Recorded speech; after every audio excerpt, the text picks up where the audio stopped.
You're listening to Moviesucktastic.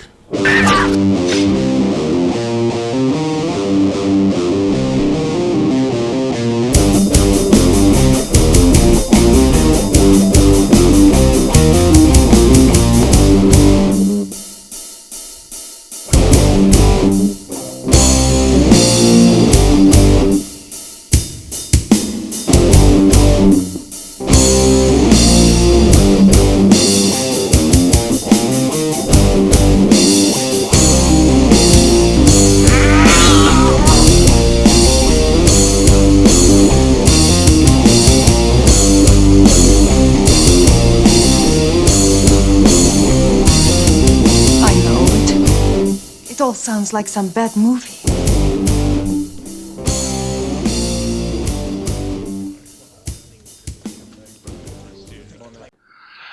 Okay. So, Joey, I Yes. made you watch The Silent House.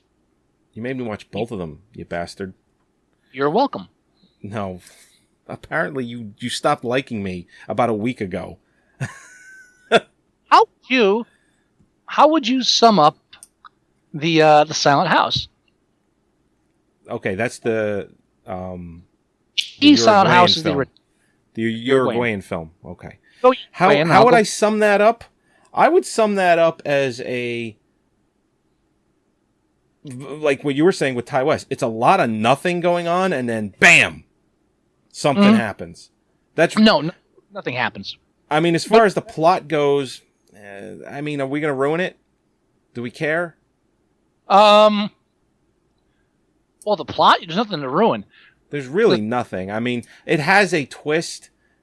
There is a reveal. Yes, I do want to ruin it because I want to talk about the ending of the American version. All right, fine. Because there's the reason I wanted you to watch both of these because I was thinking, okay, this is a bad film, and then this is a bad film. But the fact that the American version has to be bad in such a different way is I know. boggling. Yeah. The basic setup is a father and her daughter with the uncle. In the first film, I don't think it was the uncle. They were both the uncle? Or in the first one was just friend of the father? Father? Was it a friend of the father? Okay. I thought the original was friend of the father. I could have sworn it was an uncle. But you know what? It could be. It doesn't matter. It was the father and then the daughter and then uncle/friend. And they're remodeling an old house that belongs in the family. Which they want to sell. They just want to get rid of their property. So it's dark inside because everything's sealed up. And then we go into the house and then everything just stops for a good hour. Easily. I mean, basically, the girl goes looking around a bit. Then all of a sudden the father disappears and she hears noises. No. She hears something on the second floor, bumping. So the father goes up to investigate. Well, hold on. Before we get into that, very, very quickly. Don't act like there's anything in the film. No, just very, very quickly. Two things. One, they hype the fuck out of it that it's based on a true story. That, like, in some, fucking village, this happened, and they're saying it's based on real events. It's based on a real event. But only because... The second thing... Let me explain you first, okay. Just so you know. There was an event where they found 3 dead people in a house, or 2 dead people in a house mutilated, and the whole movie came out of the news description, which said that there were people here and there was something happened here, but there are no survivors and the house isn't saying anything.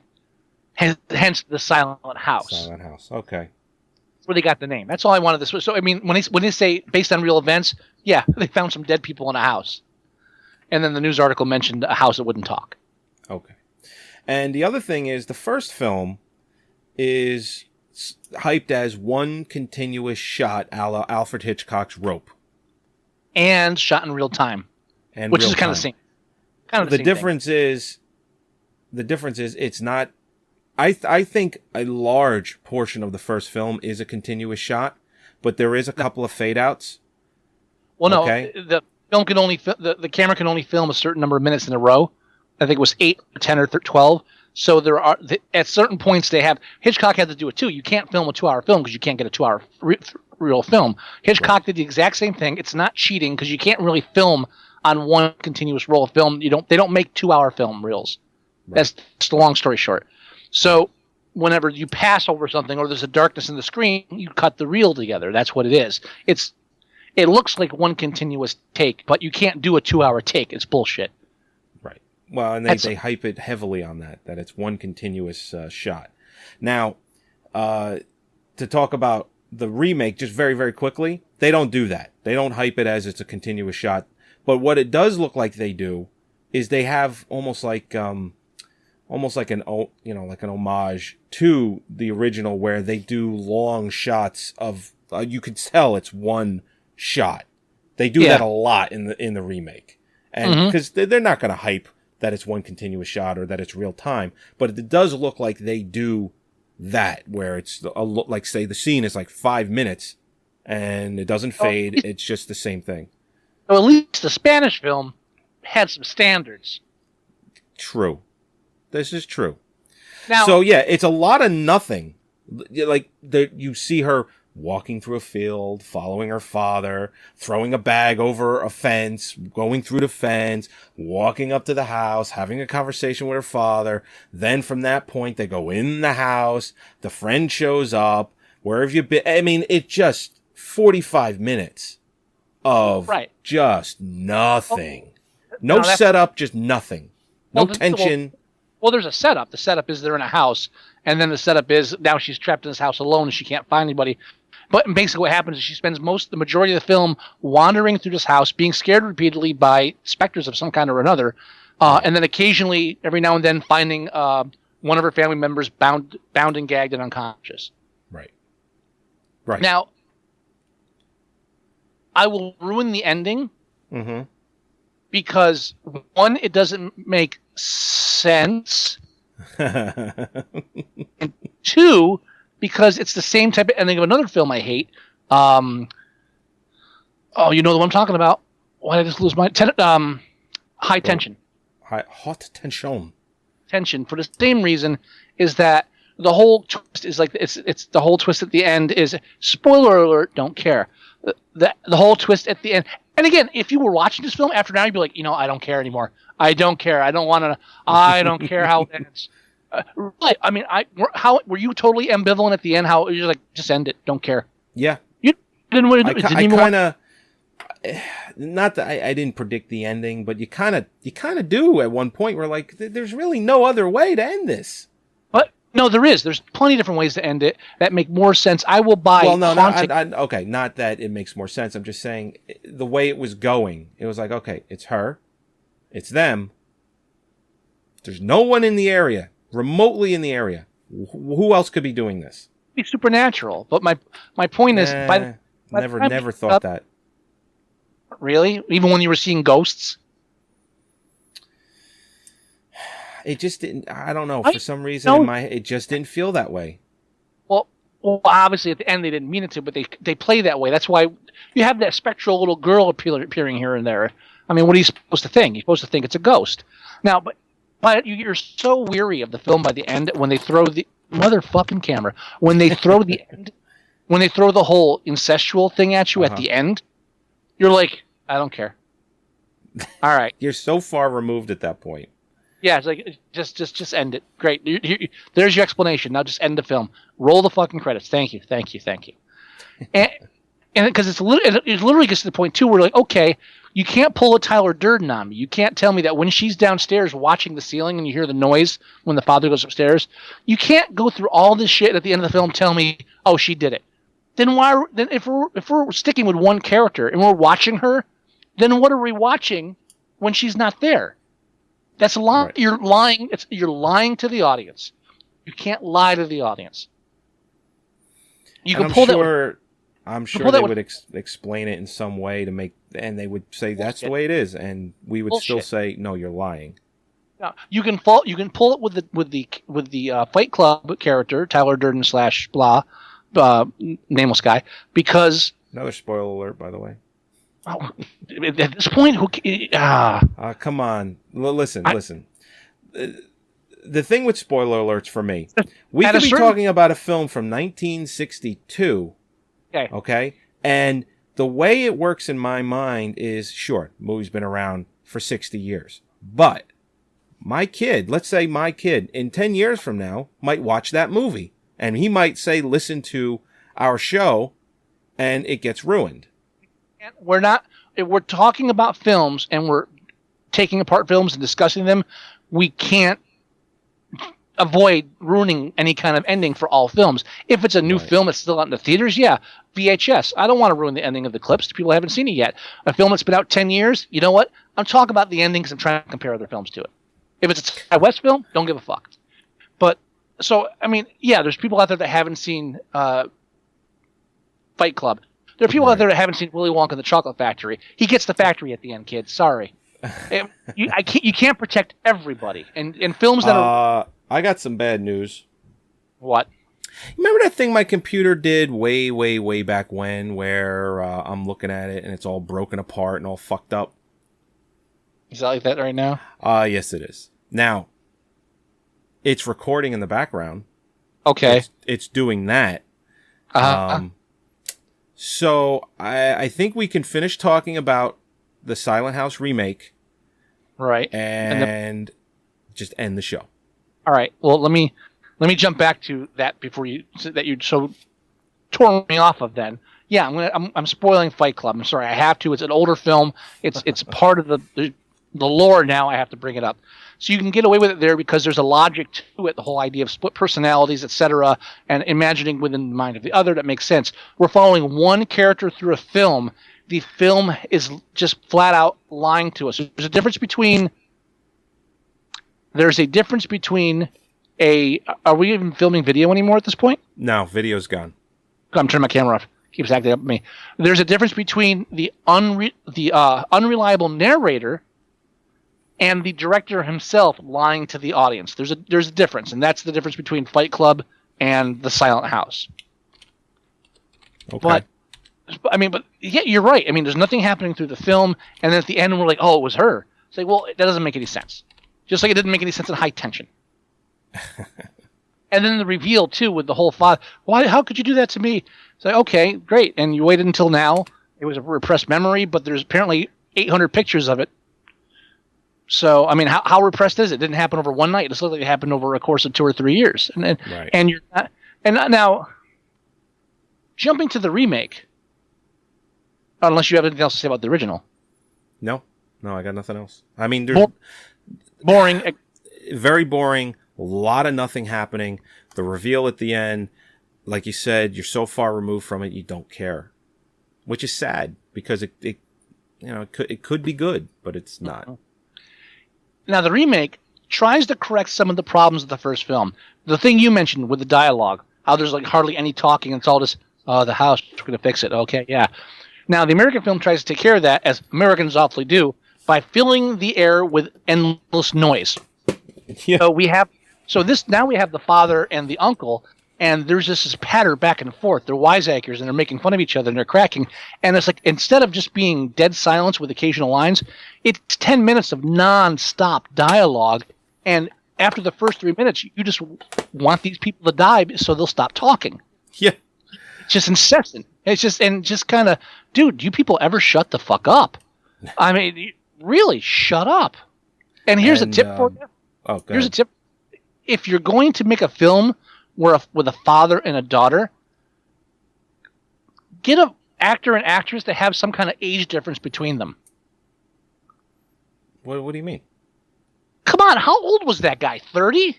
35? And she looked like she was in her 20s.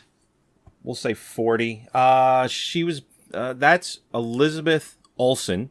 She is one of the sisters of the Olsen twins, who throughout the film could not cry without sounding like she was laughing, and couldn't stop making duck face, which her sisters are absolutely fucking famous for.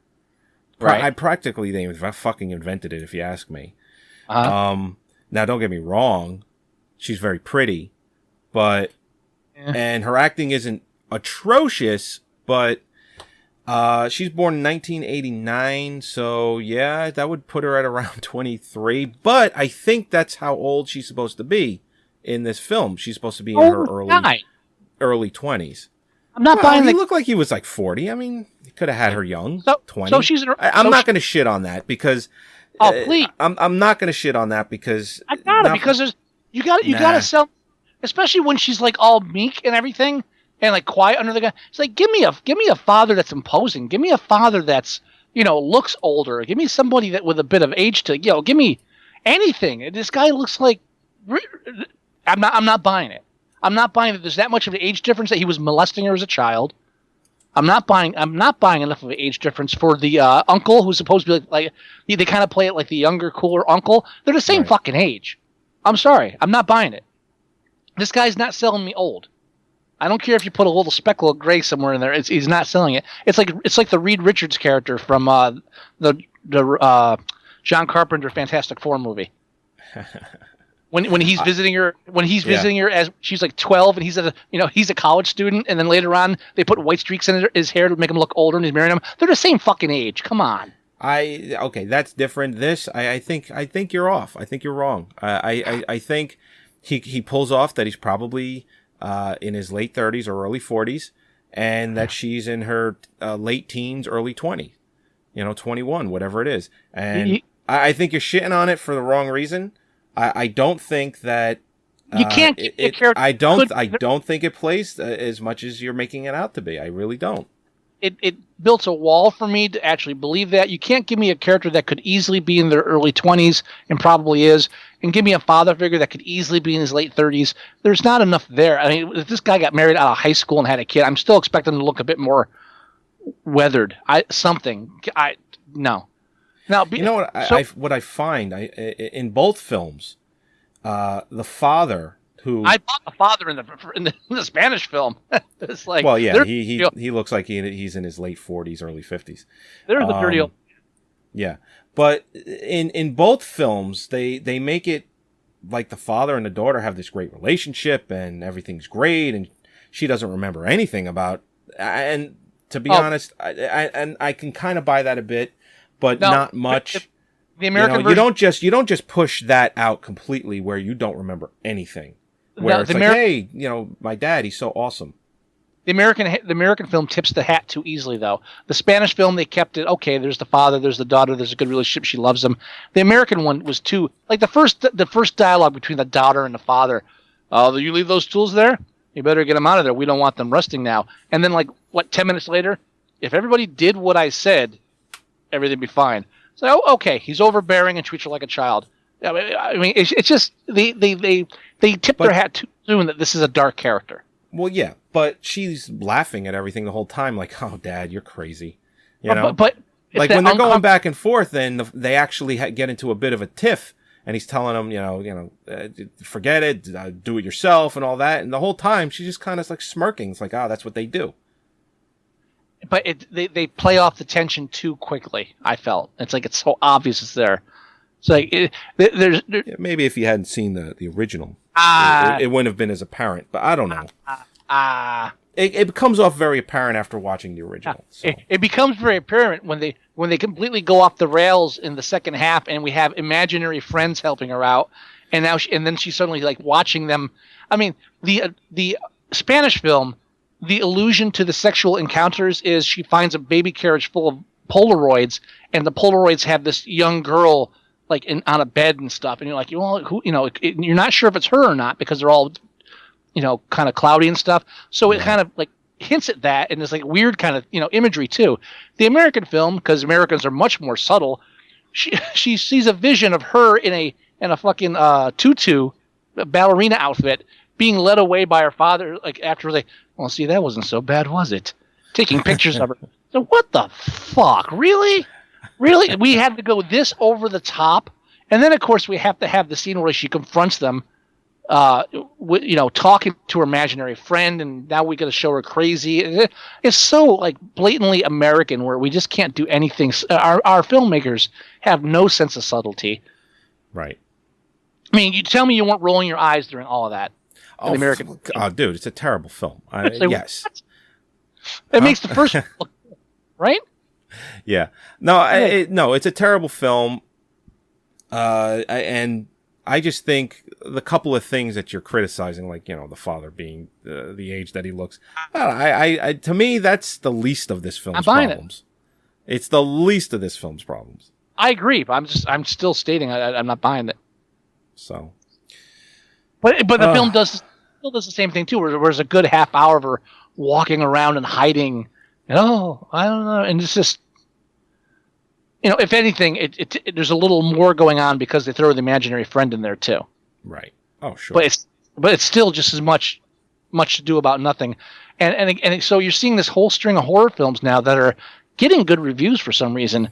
You know, between the Silent House, which I don't think got as good reviews, but then all those films were like 5.2 on IMDb. Yeah, those not so much, but then this Ty West shit, and it's all the same thing. I watched all these films in like a 1 month period, and it's just I'm being inundated with these horror films that are literally just nothing. Let's do nothing. Let's do nothing. This is how you build tension, right? By having nothing? No, that's not how you build tension, Ty.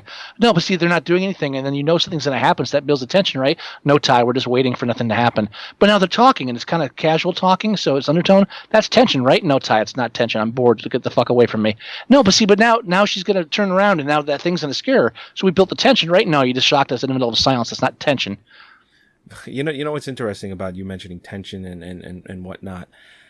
I was just farting around on the internet, and Dark Knight Rises came up, and they were, you know, talking about Bane and the Joker and all that. And I was looking up, or I came across a video that showed like the Jack Nicholson Joker, back Cesar Romero, you know, all these Jokers, you know, all like who had the best laugh, and they were showing them all. Well, in doing that search, I found the jail scene where Batman interrogates the Joker. Mm-hmm. And the only thing it's labeled as is Heath Ledger amazing acting. And you watch it, and the tension, the buildup of the tension in that scene alone, just with the music in the background about how Batman now has to choose between Harvey Dent and his girlfriend, is just fucking extraordinary. You know what I noticed? I mean, the tension, the buildup is fucking amazing. I just rewatched recently because I've been amassing my digital collection now. Liquidating all my DVDs and putting it all on digital. And so I rewatching that. I noticed that scene for some reason I didn't notice before, but watching it by myself late at night, that scene you mentioned the audio, and it actually irritated me this time watching it because I had the sound up late. And you're right, there is that build, but there's that background noise where literally as they're talking in the last. Yeah. It's like it got to me. I was like, really? I didn't notice it the first 3 or 4 times, but whatever sound setup I had that time was like really fucking irritating because it's like I'm waiting for Jim. I'm waiting for Jim Carrey to run by from Dumb and Dumber. You know. Maybe I saw it in a totally different situation, and I'm like, I was enjoying that squeal because it was just building and building and building. But again, this is the 5th, 6th time I've seen the film, right, all the way through, but it's the first time. It must be my sound setup was just a bit different because I just found it very overpowering and annoying. So yeah, it might have been mine was much more bassy. So you know. But even it's not even that. It's also the you build up 2 characters like that, and then when they're clashing, there's the tension because you know there's this kind of there's this dynamic opposition here that they're clashing, and it's nothing's going to be resolved, and the tension builds there, and the tension doesn't build when you're just watching 2 hotel clerks talk about stuff, and and we're going to record tonight. We're going to record tonight, and we'll record over here. I like you a lot, it's okay, but she's an actress, that's good. And we're going to say, there's a ghost. So what's going on? You can sit somebody in a chair, and every 15 minutes, every half hour, wing a tennis ball at their head. They're going to jump. That's not fucking tension. Yeah. All right. I think it's time to end this episode so that I can attempt to save the audio. If you can hear this out there in internet land, I did it. If you are not listening, then apparently I did not. If you find this 20 years from now, this is a found footage episode. Yeah. I did I'm going to go with the soft music because it's the only thing I can control. Because it's so somber and sad that we may lose this episode. Is that the love theme from Moviesucktastic? It is the love theme. All right, everybody. Thank you for joining us for another episode of Moviesucktastic, episode 81. Been listening to Moviesucktastic, people. Oh, yeah, baby. Moviesucktastic.com. Follow your Moviesucktastic. No one can hear what you're saying. There's something with your mic. I don't know what it is, but there's something with it. Covering now. Can you hear me now? It's weird. It's like fading in and out on its own. It's doing something weird. I think you caused the problem on my end. Yeah, it was me. All right, if you want to visit us at Moviesucktastic.com, you can download all our podcasts there. You can go to iTunes, and while you're there, leave us some reviews. You can leave us voicemail at 908-514-4470. You can email us at themovieguys@Moviesucktastic.com. Hey. Yeah. Maybe it's your shitty computer messing up my sound while it's breaking the video. I doubt it. Movie challenge. Real quick. You got a movie challenge for me. Okay, give it to me. Actually, I got to guess, right? No, you don't have to guess. I'm just going to tell you. Because you reacted so well to the Italian-American portrayals in Titanic. Oh, no. I'm giving you Going Ape with Tony Danza. No, come on. Because there's a line in the film that I'm now going to be like my text message. Didn't hear a word you just said. That's because your computer sucks. No, this is all on your end. How could it be my end? How could I be doing anything to you? How could your computer freeze up and everything while we're recording? I don't know. That's to be determined. Going Ape. It hasn't done it for a couple of months. Going Ape. Going Ape. All right, I'll have to check that out. That's for next week. Enjoy your Italian brethren at their finest. Yeah, thanks. All right, everybody. We'll talk to you next week. Little song and danza, anybody? Yeah, thoughts and prayers. Yeah. All right, bye-bye.